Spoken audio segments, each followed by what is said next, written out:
Thank you for joining me, Dr. Rodriguez, to talk about your career and your journey to Stanford and to faculty, your faculty position. You didn't do your internal medicine residency, but you did choose to come here for your fellowship training program. What was influential in that decision for you? Thank you, Dr. Knowles.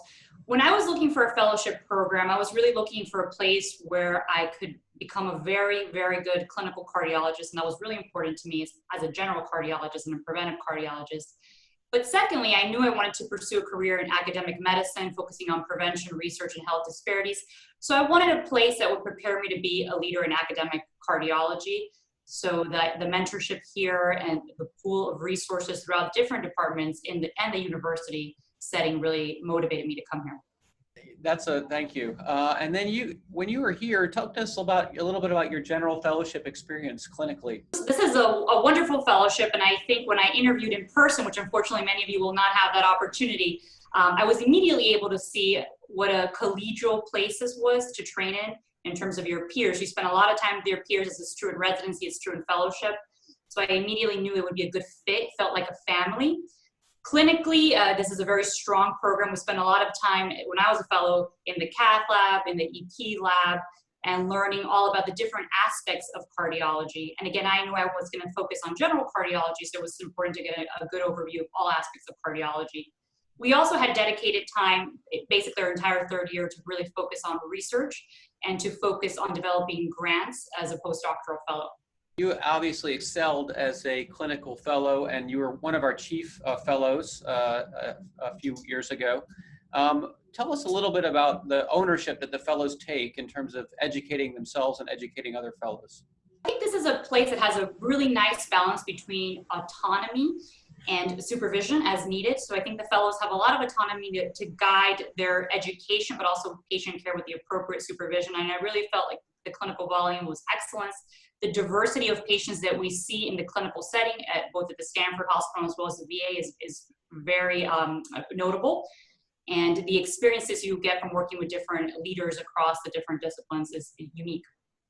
I've had the great privilege of working with you and collaborating with you on several projects, and I know you've received mentorship from a few other folks at Stanford. Talk a little bit about the specific mentorship that you had and how that's been useful for you.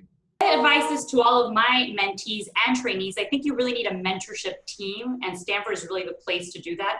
Stanford has, like every big academic place, has different niches, but I would say they're very collaborative.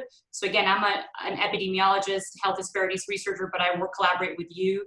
I collaborate with people in computer science and engineering, and I think that is a uniquely Stanford strength. I think you've also taken advantage of the fact that there's expertise clinically. You're part of our prevention clinic with Dr. David Marin.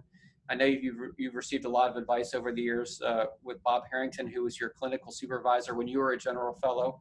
Maybe speak to those folks a little bit. So again, I am very lucky. I've had an amazing group of mentors. I would say my primary research mentors are Dr. Latha Palanapian, who's in general medicine, and Dr. Paul Heidenreich, who is now the chief of medicine at the VA.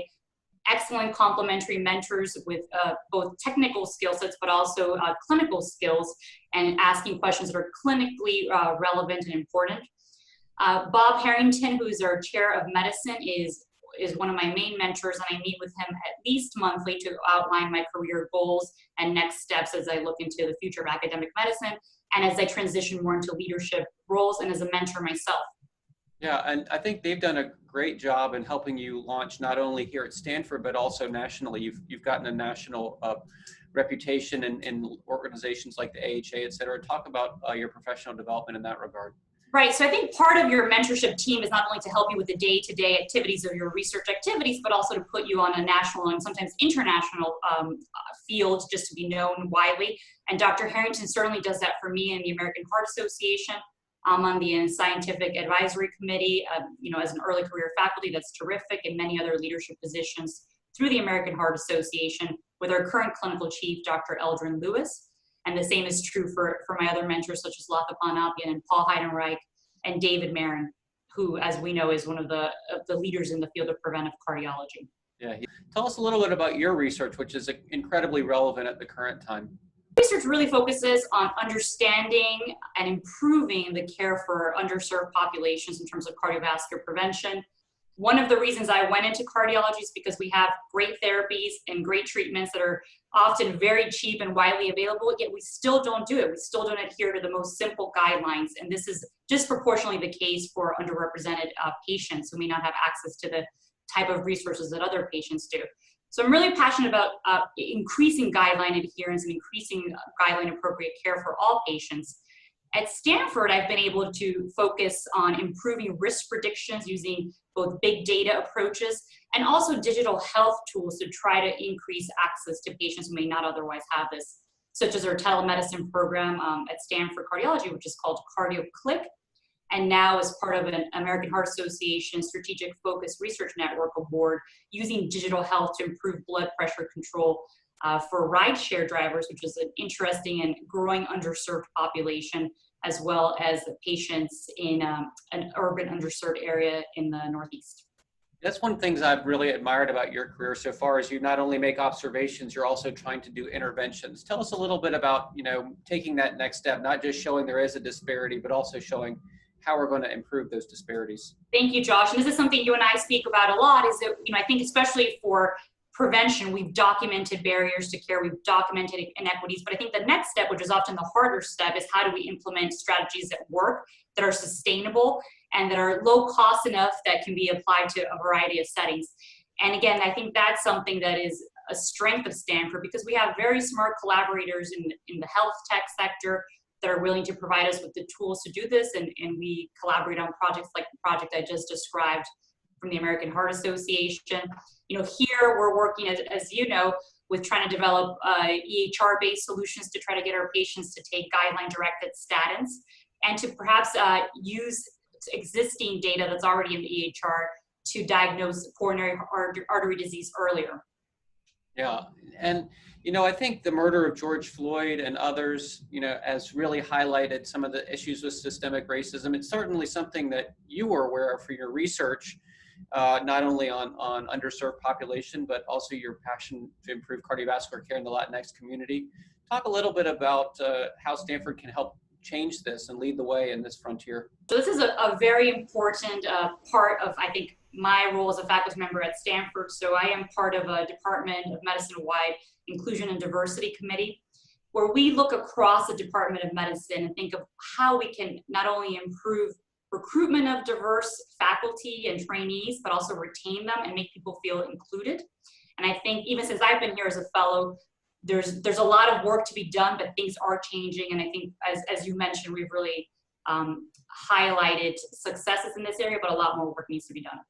One of the things that I find interesting as fellowship directors, we get interest from the current applicants, who they would like to meet with. And you're always near the top of the list for many of the applicants. You've gone from being a mentee in a very short period of time to being a mentor. Talk about your research team and your style of mentorship, and what you look forward to doing with fellows. And that is interesting, because I thought I would be in a mentored stage a lot longer, and I would say we always need mentors. So I'm still, very close to my mentors and meet with them regularly. But I think there is so much interest in the field of health disparities in cardiovascular disease that I've had the privilege of working with trainees that are, actually I even have a high school student in my lab, undergraduates, medical students. I have 2 medical scholars, and several of the fellows are actually working with me, interested in prevention. So what our current chief fellows are both working with me. Neil is working on the CardioClick telehealth program, and Ashish Saraju is working on trying to improve cardiovascular risk prediction across diverse populations. So I would say my mentorship style is collaborative. So I know that I don't have all the skills that my mentees need, so I can connect people with people that can help them better. And we all can work together with our strengths and trying to form complementary teams. And that's what my lab really does, with help from the engineering group and other groups across the university and the hospital. One of the things, we know there's disparities in delivery of care, but in cardiology, we also know there's disparities in who's doing cardiology, especially women in cardiology are underrepresented. Stanford has about 30% women on that are our faculty members, but this is also something that really is important to you. Maybe talk a little bit about that aspect of your job and your passion. Right. So I think that having women in cardiology is so crucial, as because we want to match the patient population that we take care of. And again, there's clearly a pipeline problem when we lose a lot of our applicants from internal medicine into our subspecialty fellowship of cardiology. When I came to Stanford, my fellowship class was actually mostly women. And that was a very pleasant surprise. And I think you see it kind of drop off as you move through academic leadership, but there are a lot of things happening to promote that. In fact, you can probably speak to the numbers, Josh, but many of our new faculty hires and junior faculty are women. We need more women in leadership roles and full professor roles. And I know that's something that our division, Dr. Eldrin Lewis, and our chair of medicine, Dr. Bob Harrington, are working very hard on. Yeah, I think that's. And we're also doing some research on it, right? So it's not only, exactly. As you probably are getting to, and I've actually worked with one of our recent graduate fellows to try to understand disparities in academic productivity and how this could be affecting publications and all the metrics that we look for. I think in general, women, particularly in academia, may do more of the roles that are not senior or last and more collaborative style. We want to make sure we recognize our women faculty that are doing a lot of the mentorship and a lot of these jobs that sometimes don't have a title to them. Yeah, exactly. And one of the big barriers oftentimes for women in cardiology there's many barriers, and I'll be talking to Selena Young a little later about some of those barriers. But one of the barriers is becoming a parent as a young faculty member. And I know me and you have had little kids during our early career phase. Talk a little bit about that and how you've managed to wear all these hats and also still be incredibly successful academically. And I'll say that I had my first child when I was a fellow at the end of my clinical year. So I was 9 months pregnant, carrying the pager. I was actually on STEMI call when I had my son. So I recall that very fondly. But again, because of the culture at Stanford and the collegial environment, I will say that my classmates, my fellowship classmates, was eager to help step up during my maternity leave.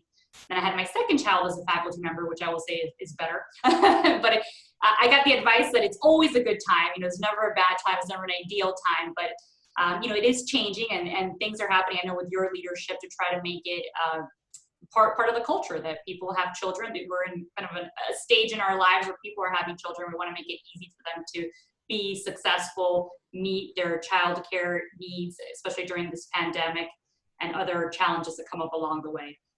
And I'll say some of the best mentors for this are people, for me, it's been Selena Young, because she has 3 kids, so we kind of share. So there's a lot of peer mentorship in this stage.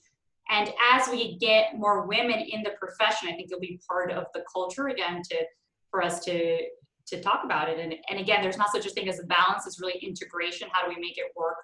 And we, as we do with you and I, we cover each other if we need help during childcare emergencies. Exactly. Now, you didn't have a lot of connections, I don't think, to the Bay Area when you came out here.